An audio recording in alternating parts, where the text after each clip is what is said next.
les avantages de la foi. Qu'est-ce qu'on gagne dès qu'on a la foi en ce Dieu? Quels sont les avantages? Hébreux chapitre 6, verset 1. Et c'est pourquoi ne nous attardons pas aux notions élémentaires de l'enseignement relatif au Christ. Tournons-nous plutôt vers ce qui correspond au stade adulte, sans remettre à poser les fondements, c'est-à-dire l'abandon des actes qui mènent à la mort et la foi en Dieu. En Christ, il y a ce qu'on appelle les bases de la vie chrétienne. Il y a les bases. Personne ne commence grand. Personne ne naît grand. Personne ne naît qui connaît tout, qui maîtrise tout. On commence au bas de l'échelle et on évolue. Amen. Parmi les éléments essentiels, les éléments élémentaires, c'est-à-dire les éléments qu'il faut comprendre tout de suite, qu'il faut accepter tout de suite, il faut pratiquer tout de suite. Il y a ce qu'on appelle le fait d'avoir la foi en Dieu. Si tu ne le comprends pas tout de suite, tu vas évoluer dans l'église et tu vas toujours compter sur tes capacités. Si vous êtes devenu chrétien, il vous faut accepter ça.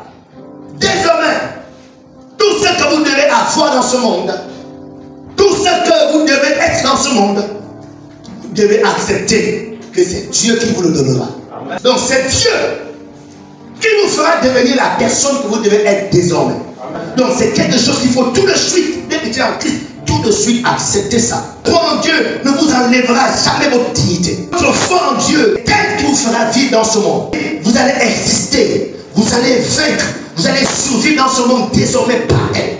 Je parle de celui qui a décidé de suivre le chemin de Jésus. Tu dois accepter aujourd'hui que ce que tu vas devenir, tu le deviendras en mettant ta foi en Dieu. Votre foi en Dieu ne fait pas de vous une personne faible ou stupide dans la société. Le fait de compter sur Dieu, le fait de vous appuyer sur Dieu, le fait de vous attendre à Dieu, ne fera jamais de vous une personne stupide ou une personne faible dans la société. Amen. Vivre par la foi n'est pas un sujet de discussion, mais c'est un fait.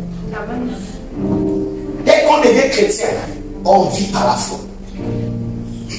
Ce n'est pas à discuter, ce n'est pas un débat. Vous dites qu'on a 8 mains, on peut que. Non, non, non. Dès que tu es en Christ, la Bible informe que le juste vit. Le juste qui passe son bas par la foi. Le juste qui a fini son master ou sa licence et cherche le boulot. Cherche le boulot par la foi. Le juste qui a eu 9 au premier trimestre, 7 au deuxième trimestre. Au dernier trimestre, il aura 14 par la foi. Alléluia. Amen. Est-ce qu'on a dit que c'est par la pompe qu'il aura la vie? Non. Par la foi.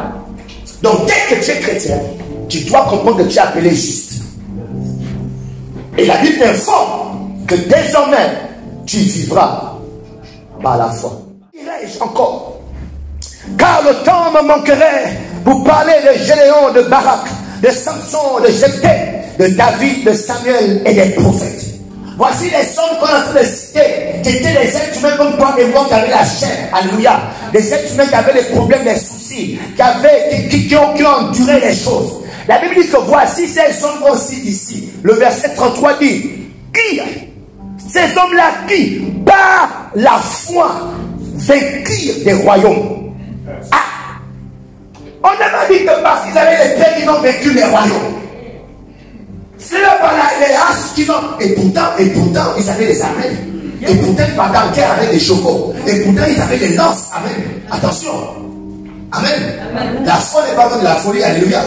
Dans le foi, il suffit de mettre elle au milieu, ça va être folie. Est-ce que vous comprenez? On dit bien que ces gens-là, par la foi, ils ont vaincu le royaume. Et attention, quand tu lis, ces gens-là, ces gens étaient entraînés. Hein? Ils avaient les lances. Ils avaient les épées. Donc, ils pouvaient se battre. Mais la différence, c'est que eux partent au combat par la foi.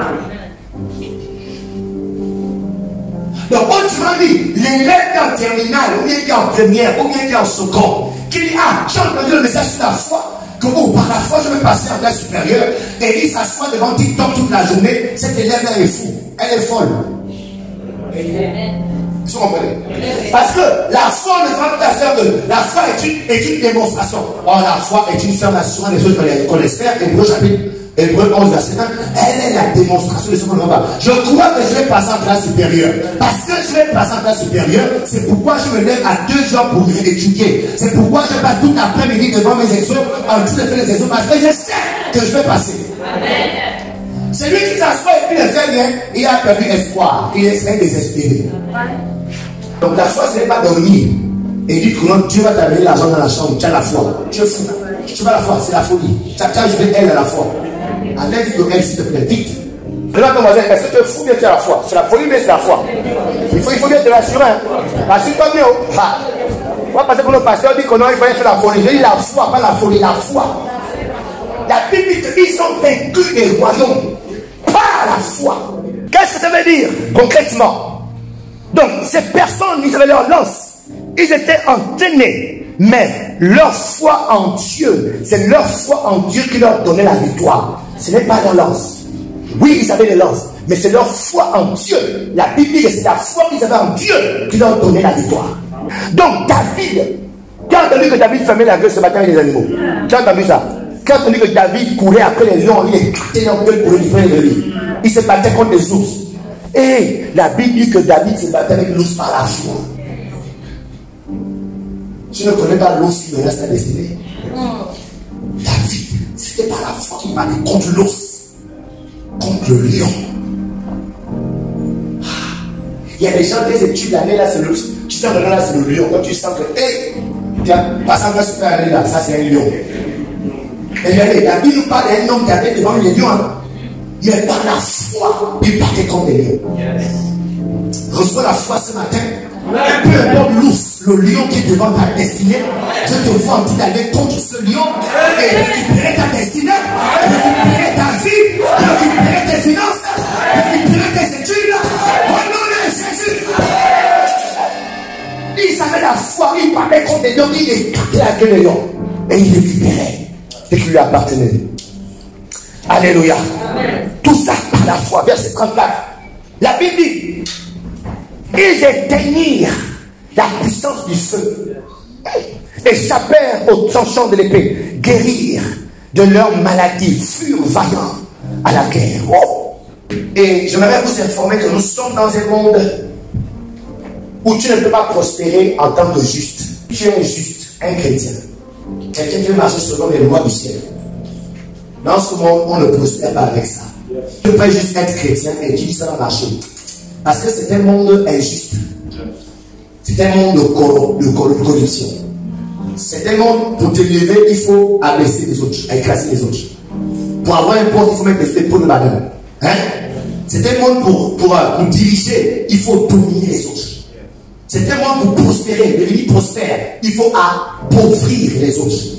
N'est-ce pas non? Est-ce que c'est vrai? Il y a. Et au ciel, les lois du ciel sont opposées. Au ciel, celui qui dirige, c'est celui qui sert.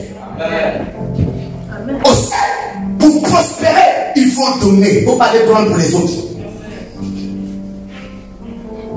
Est-ce que vous comprenez? Donc ce projet dit que si tu es juste, tu ne peux pas prospérer dans un monde comme ça. C'est pourquoi tu dois compter sur Dieu. Amen. Tu dois te battre, avoir la foi en celui en qui tu as cru. Amen. C'est pourquoi notre combat, c'est le combat de développer notre foi. Amen. Et les apôtres n'avaient bien compris. Ils avaient compris que Jésus, on est dans ce monde-là, on a le désir de suivre la vie que tu nous donnes. Mais on se rend compte que les choses de ce monde nous résistent. Ils ont fait une seule prière, s'il te plaît. On ne veut pas l'argent, on ne veut pas l'or. Augmente-nous juste la foi. Pasteur, non, je ne veux pas l'argent. Je veux que tu m'aides à augmenter juste ma foi. Yes. Pasteur, aide-moi juste. J'ai envie d'avoir une foi plus grande, plus forte. Quels sont les chrétiens aujourd'hui qui demandent le malheur, pasteur? Pasteur, j'ai besoin, ma vie de prière, ça ne va pas. J'ai besoin qu'on m'aide à augmenter ma vie. Pourquoi? Parce que lorsqu'on est juste de Dieu, on vit maintenant par la foi. Parce que les lois de ce monde, toi pour prospérer, il faut forcément écraser les autres, il faut appauvrir. Quelqu'un doit devenir pauvre pour que tu sois riche. Mais au ciel, il faut enrichir les autres pour que tu deviennes riche. Et on dit non, donnez aux pauvres, donnez aux orphelins, donnez. hein, il vous sera donné. Et ce qui te sera donné là, ce sera plein tellement que tu n'auras plus d'espace. Dans la foi, s'il vous plaît, chrétien, s'il vous plaît, sans la foi en Dieu, sans cet élément de base, sans elle, vous ne pouvez pas vous en sortir en tant que juste dans ce monde. Retenez-le, c'est impossible. Vous serez juste chrétien à l'église, mais vous ne serez pas injuste. Parce que vous allez naviguer selon les lois de ce monde pour vous en sortir. Vous allez naviguer. C'est pourquoi on retourne à l'église. Les sœurs en Christ qui sont les Jesus. Parce qu'elles ne peuvent pas s'en sortir comme ça. Il faut forcément quand même un homme qui s'occupe d'elle. Même si l'homme est marié, parce qu'il faut bien que quelqu'un paie la maison, et qu'on s'occupe de moi. Même si tu es marié, je suis obligé. Pourquoi? Parce que c'est une sœur, on n'a pas la foi en Dieu. Donc si tu prospères dans ce monde, si tu es content ce matin, si tu es heureux ce matin, et que tu as les habits, tu as mangé, tu es content, mais tu n'as pas la foi en Dieu, ça veut dire que tu n'as pas parlé. Tu n'es pas chrétien. Tu es quelqu'un qui va à l'église. Donc que fait la foi pour le juste? Rapidement. Pourquoi il faut avoir la foi? Qu'est-ce que la foi fait lorsqu'on a la foi? Premièrement, la foi fait entrer Dieu en scène dans les situations de votre vie. Fait intervenir Dieu. Sans la foi, Dieu n'intervient pas. Là où il y a la foi, Dieu intervient. Alléluia. C'est pourquoi le chrétien doit avoir la foi. Amen. Le monde dans lequel nous sommes, c'est un monde des esprits. C'est un monde d'esprit contre esprit. C'est un monde que si tu veux vraiment prospérer, t'épanouir, il te faut un esprit ou des esprits. Alléluia. Ce monde, les gens simples qui n'ont rien, ne prospèrent pas normalement. Les gens simples de ce monde sont les victimes des gens qui comprennent que ce monde, c'est le monde des esprits. C'est vous les victimes. C'est vous les moutons qu'on envoie la boucherie. C'est vous qu'on sacrifie. C'est vous qu'on met dans les hôtels, dans les filles. C'est vous qu'on attache. C'est vous là on prend les étoiles, on prend les esprits, on attache ça dans les forêts. C'est vous qu'on plombe dans les trous. Vous les gens simples.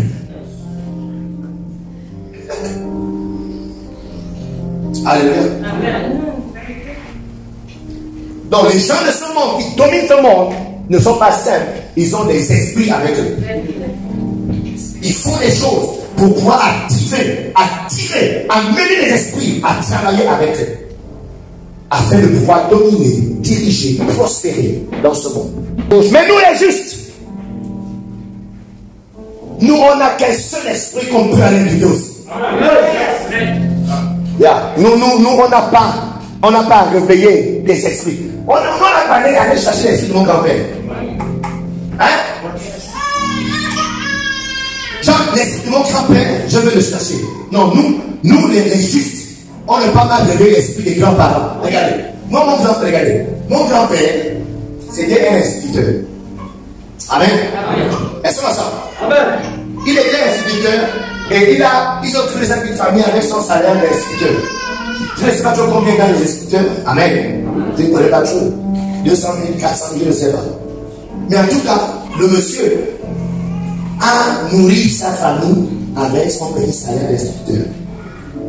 Dans les villages et tout. Après sa retraite, il allait s'installer au village. Et au village, il a continué à s'occuper de sa petite famille, avec la pêche. On pêchait le poisson. Amen. On faisait des plantations. Et c'est maintenant, il s'est battu avec toute la vie comme ça là, au village. Il a acheté une maison en ville, au village. Et la maison du village, c'était une maison en planche. Ouais, mais non. La cuisine, c'était la cuisine du village. Le toilette, là, c'était un trou qu'il a creusé. Et puis, ouais, mais non. 50 ans plus tard, dans 50 ans, mon grand-père sera l'ancêtre de mes arrière-enfants. C'est ça, non? Mais là, voici mes petits-enfants qui vont aller maintenant invoquer leur ancêtre, qui est mon grand-père aujourd'hui. Il est pécheur de sang. Hein? Donc, tu vas aller faire tout un rite, une initiation, parce qu'il faut que l'esprit de ton grand-père, l'esprit des ancêtres, nos ancêtres, on va les réveiller. Mais mon grand-père, c'était un pécheur de pasteur. Dans ce monde-là, il me donne quoi? Hein? Lui-même, toute sa vie, il s'est battu, il s'est débrouillé. Il s'est débrouillé toute sa vie. Il a dit dans 100 ans, 50 ans, il sera ancêtre. C'est pas ça. Mais les ancêtres d'aujourd'hui, là, étaient les parents bien. Maintenant, il devient les ancêtres d'aujourd'hui. Au travers desquels on va danser toute la nuit. Parce que ce sont nos traditions, nos ancêtres. Les cerveaux de moineaux, les gens qui n'arrivent pas. Avec un certain temps possédé, pas possédé. Donc ça, c'est juste Satan qui a voilé l'intelligence des gens. Lui, c'est la dit que les ténèbres ont voilé l'intelligence des gens. C'est-à-dire que les gens ne veulent pas de confiance. Ils disent, mais le gars qui est mon ancêtre là, que je vais invoquer, que je vais appeler, avec qui je vais travailler. Mais lui, là, il se débrouille dans la vie. Il devient mon Dieu. Non. Nous, on est un seul esprit. C'est l'esprit de celui qui a créé toutes choses. De celui qui n'a ni commencement ni fin. Celui qui crée par la parole, qui parle et les choses existent. Ça, c'est tout notre esprit. Amen. Les autres mettent la foi. Vous savez, pour aller invoquer les autres grand-père, c'est la foi. La tradition, c'est la foi. Oui, c'est une forme de foi. Aller danser toute la nuit au cimetière, c'est la foi. Parce qu'on s'attend à quelque chose. Aller passer toute la nuit dans la forêt, en train de chanter, c'est la foi. Parce qu'on s'attend à un esprit. Parce que là où il y a la foi, il y a un esprit. Et en tant que chrétien, nous, notre foi n'invite pas l'esprit des grands-parents ou l'esprit de la tradition. Ça invite l'esprit de Dieu. Amen. Alléluia. Ça amène l'esprit de Dieu. Ça invoque l'esprit de Dieu. Amen. Donc, nous les juges, nous invoquons le Saint-Esprit. Amen. Alléluia. L'auteur de toutes choses. Hébreux 11, verset 6. La Bible nous dit que, or, sans la foi, il est impossible. Il est agréable. Sans la foi, il est impossible. Car il faut que celui qui s'approche de Dieu croit.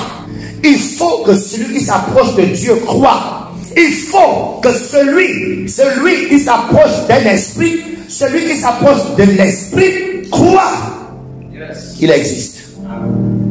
Et qu'il est le rémunérateur de ceux qui le cherchent. Par notre foi, Dieu est officiellement invité à entrer dans nos vies. Par ta foi, tu invites officiellement Dieu. Donc, autrement dit, la foi que je déploie détermine la forme que Dieu aura dans ma vie. Je reprends. Ma foi détermine la nature de Dieu. Est-ce que Dieu, quand il vient en tant que Jéhovah Jireh? C'est ma foi qui détermine. Est-ce qu'il vient en tant que El Rapha? C'est ma foi qui détermine.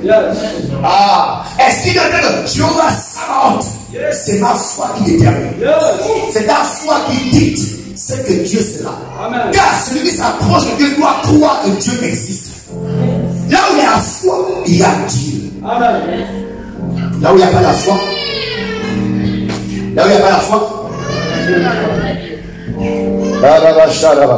Dites, mon frère, est-ce que tu as la foi?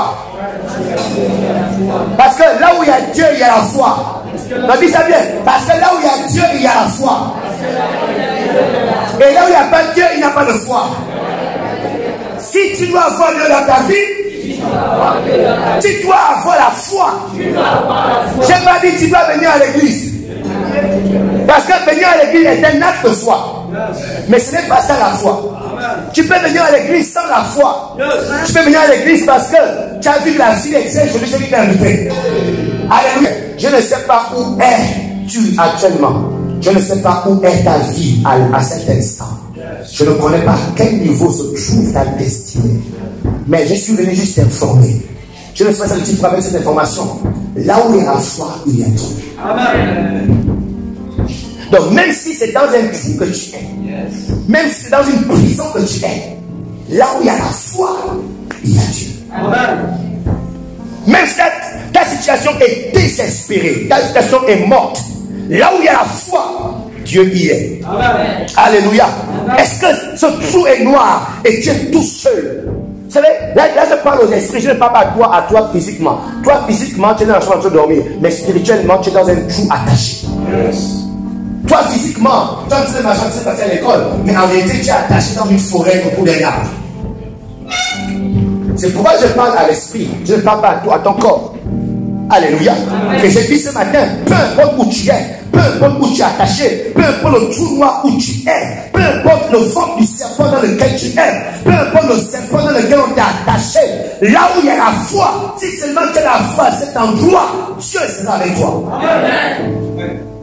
Daniel 3,16, la Bible dit, Shadrach, Meshach et Abednego répliquèrent au roi Nebuchadnezzar. Nous n'avons pas besoin de te répondre là-dessus. Verset 17. Voici notre Dieu que nous servons peut nous délivrer de la fournaise ardente. Et il nous délivrera de ta main, ô roi. Ces trois jeunes gens étaient confrontés au chaud de ce monde, étaient confrontés à la pression de ce monde. Vous savez, ce monde a la pression. La pression de l'argent de l'école, la pression de l'argent des unités, la pression du taxi, la pression des fournitures, la pression des tresses, la pression de beaucoup de choses. Alléluia. Ce monde était un monde de pression. Et Shadrach, Meshach et Abednego, ils étaient dans cette pression. On leur imposait à donner une idole. Et ils ont réussi à refuser. Mais la conséquence de ce refus, la conséquence, écoutez, il y a nos voisins, marcher par la foi, il y a des conséquences. Avoir foi en Dieu, il y a des conséquences. Et la Bible dit au verset 17, voici notre Dieu que nous servons peut nous délivrer de la fournaise ardente. On ne fera pas ce que tu dis. On ne cédera pas cette pression. Oui, la conséquence c'est que tu vas nous jeter. Mais nous savons que notre Dieu va nous délivrer de ta main, ô roi. Verset 23. Et ces trois hommes ont été jetés dans cette fournaise. Shadrach, Meshach et Abednego, ils sont tombés liés au milieu de la fournaise ardente. Alors le roi Nebuchadnezzar fut effrayé et se leva précipitamment. Il prit la parole et dit à ses conseillers, n'avons-nous pas jeté au milieu du feu trois hommes liés? Il répondit au roi, certainement au roi, verset 25. Il reprit et dit, eh bien, on a jeté trois hommes, trois jeunes gens, mais je vois quatre hommes sans rien. Et non seulement ils sont sans rien, mais ils marchent au milieu du feu. Et ce feu ne leur fait aucun mal. Et le quatrième ressemble au Fils des dieux. Ce matin, je suis venu t'encourager. Il y a des gens qui sont dans une situation pareille. Tu es comme dans un feu. Tu es comme perdu quelque part. Là où il y a la foi, Dieu y est. Amen. Bats-toi à avoir juste la foi. Peu importe la situation dans laquelle tu es, je t'en supplie, bats-toi juste à garder la foi. Parce que là où la foi est, Dieu vient. Amen. Trois jeunes gens jetés dans cette fournaise ardente. Maintenant, on voit quatre. Je suis en train de prophétiser le quatrième homme dans ta vie. Amen. Je suis en train de déclarer que le Seigneur manifeste le quatrième homme dans ta situation. Peu importe le nom de cette situation, je déclare le quatrième homme dans ta situation au nom de Jésus. Je dis le quatrième homme dans ta situation. Et la Bible dit, et le quatrième, la figure du quatrième ressemble à celle d'un fils des dieux. Peu importe où tu es, peu importe le feu dans lequel tu es, peu importe le trou dans lequel tu es, je suis venu t'annoncer que ta foi en Dieu, la foi en Dieu, la foi en Dieu, je parle à quelqu'un, dans ta foi en Dieu, si tu veux voir Dieu dans cet endroit, si tu veux voir Dieu dans ce trou, bats-toi à garder ta foi en Dieu, ne perds jamais ta foi, n'abandonne jamais, ne mets jamais la clé sur le paillasson. Là où il y a la foi, il y a Dieu. Là où Dieu est, la foi est. L'erreur, c'est pourquoi on a dit l'écrit de Satan attaque à ta foi. C'est que Satan fait lorsqu'il s'attaque aux enfants de Dieu. La cible, c'est la foi. Parce qu'il sait que c'est la foi qui garde dans ta vie. C'est pourquoi il vise ta capacité à croire. C'est pourquoi, quand les chrétiens sont touchés par Satan, l'une des choses, ils arrêtent de prier. Ils ne lisent plus la Bible. ils ne vont plus à l'église. Quelle est la conséquence? Tu verras qu'ils commencent à boire. Ils reprennent la vie sexuelle. C'est ça, non? Est-ce que c'est ça? Oh! Pourquoi? Parce que la foi, c'est que la foi est retirée. C'est fini. Dieu est parti.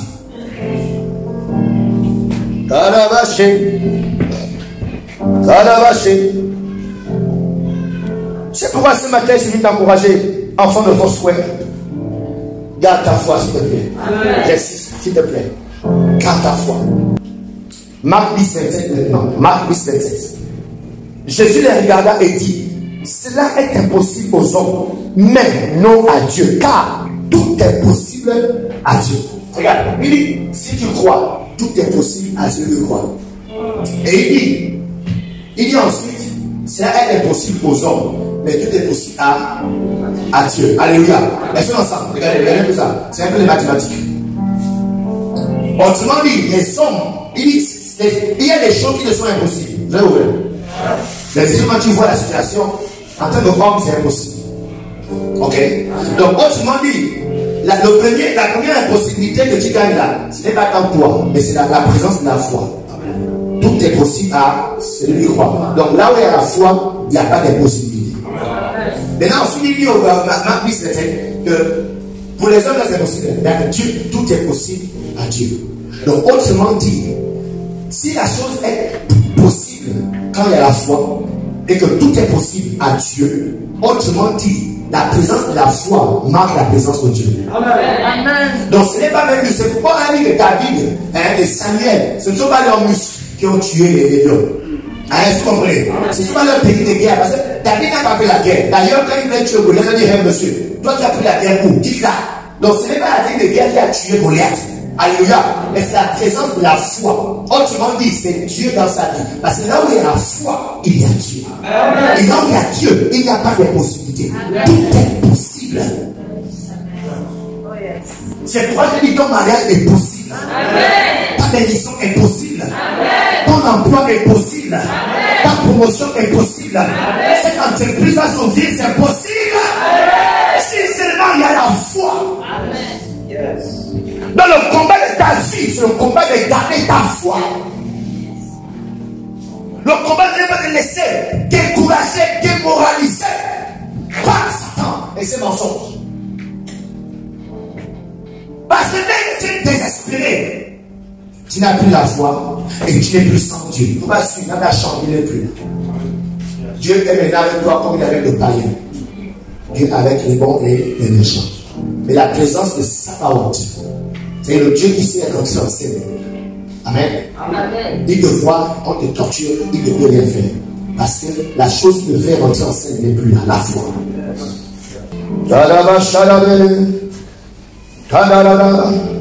Et la leçon ce matin, la leçon est que peu importe la situation, ce qu'il y a à faire, c'est de relâcher ta foi.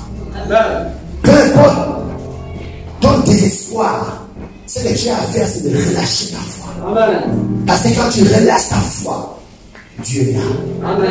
Et là où il y a Dieu, il n'y a pas d'impossibilité. Là où il y a Dieu, la Bible dit que même ton échec, même ton malheur concourt à ton bien. Amen. Parce qu'avec Dieu, il y a pas d'échec. Regardez, Jésus est mort, crucifié. Ou bien? Yes. Mais les pharisiens de l'époque sont contents qu'enfin, on s'est débarrassé de ce monsieur. C'est pas ça. Yes. Donc pour les hommes de cette époque, c'était une victoire que voilà, il a échoué. D'ailleurs, quand il était sur la croix, on se moquait de lui. On dit, mais toi là, tu as guéri les gens. Mais sauve-toi toi-même, non. Jésus aussi. Il ne s'est pas sauvé lui-même. Donc pour les hommes de cette époque, le monsieur avait échoué. Mais attention, Jésus a gardé la foi jusqu'à la fin. Amen. Et là où il y a la foi, il y a Dieu. Là où il y a Dieu, il n'y a pas d'échec. Même l'échec, comme l'échec là, il fait concourir sa douleur. Amen. Amen. Amen. Amen. Oh non, j'ai gardé la foi, non. Voilà. Mais là, pourquoi j'ai repris la classe? Oh. Avec Dieu, il n'y a pas d'échec. Oh. Amen. J'ai dit, avec. Oh non. J'ai dit, avec Dieu, on n'échoue pas. Amen. Avec Dieu, on gagne seulement. Amen. Alléluia. Amen. Yes. Donc, si tu crois que Tu es désespéré parce que toute l'année là, j'ai servi Dieu, ma vie évolue, je ne comprends pas ma vie, depuis là, j'ai encore ce problème. Non, c'est que tu as perdu de la foi. Parce que la foi ne regrette pas. Non, dans la foi, il n'y a pas de regret. Dans la foi, je ne comprends plus ma vie. Ça n'existe pas, ça n'existe pas. Ça n'existe pas dans la foi. Donc dès que la vie sort, tu as perdu la foi. Ressaisis-toi. Dis voisin, ressaisis-toi. Dis, mon frère, dis, ressaisis-toi. Parce que tu es en train de perdre la foi. Alléluia. Mais Paul dit que moi je priais, j'étais malade. Mais je dis pas, mais moi Paul j'ai prié, j'étais malade, je priais. Paul dit qu'il était toujours malade, il a prié, il était toujours malade, il a prié, il était toujours malade, prié toujours malade. Jusqu'à ce qu'un jour, un ange dit, Paul, reste tranquille, ma grâce est suffisante. Je dis que Paul avait toujours la foi malgré sa maladie. Parce que quand tu vas prier avec la foi, et comme là où il y a la foi, il y a Dieu. Dieu s'est manifesté pour le rassurer. Amen. Non, ne t'inquiète pas. Ma grâce est suffisante. Amen. Oh non, je ne sais plus, non, je ne sais plus. Non, si tu as tenu la foi, madame, tu as déjà devenu païen. S'il te plaît, retrouve la foi. Retrouve la foi. Parce que la foi n'a pas un langage de désespoir. Yes. La foi n'a pas un langage de juste perdu. Yes. La foi n'a pas un langage de faire comment. La foi n'a pas un langage, là j'avance, depuis là où ça n'existe pas dans la foi. Yes. Si tu crois à comme ça, là, c'est que tu es en train de perdre la foi. Ta foi est en train de faire naufrage. Appelle-lui au secours. Yes. Le Seigneur, viens au secours de ma foi. Le Seigneur, viens au secours de ma foi. Alléluia. Yes.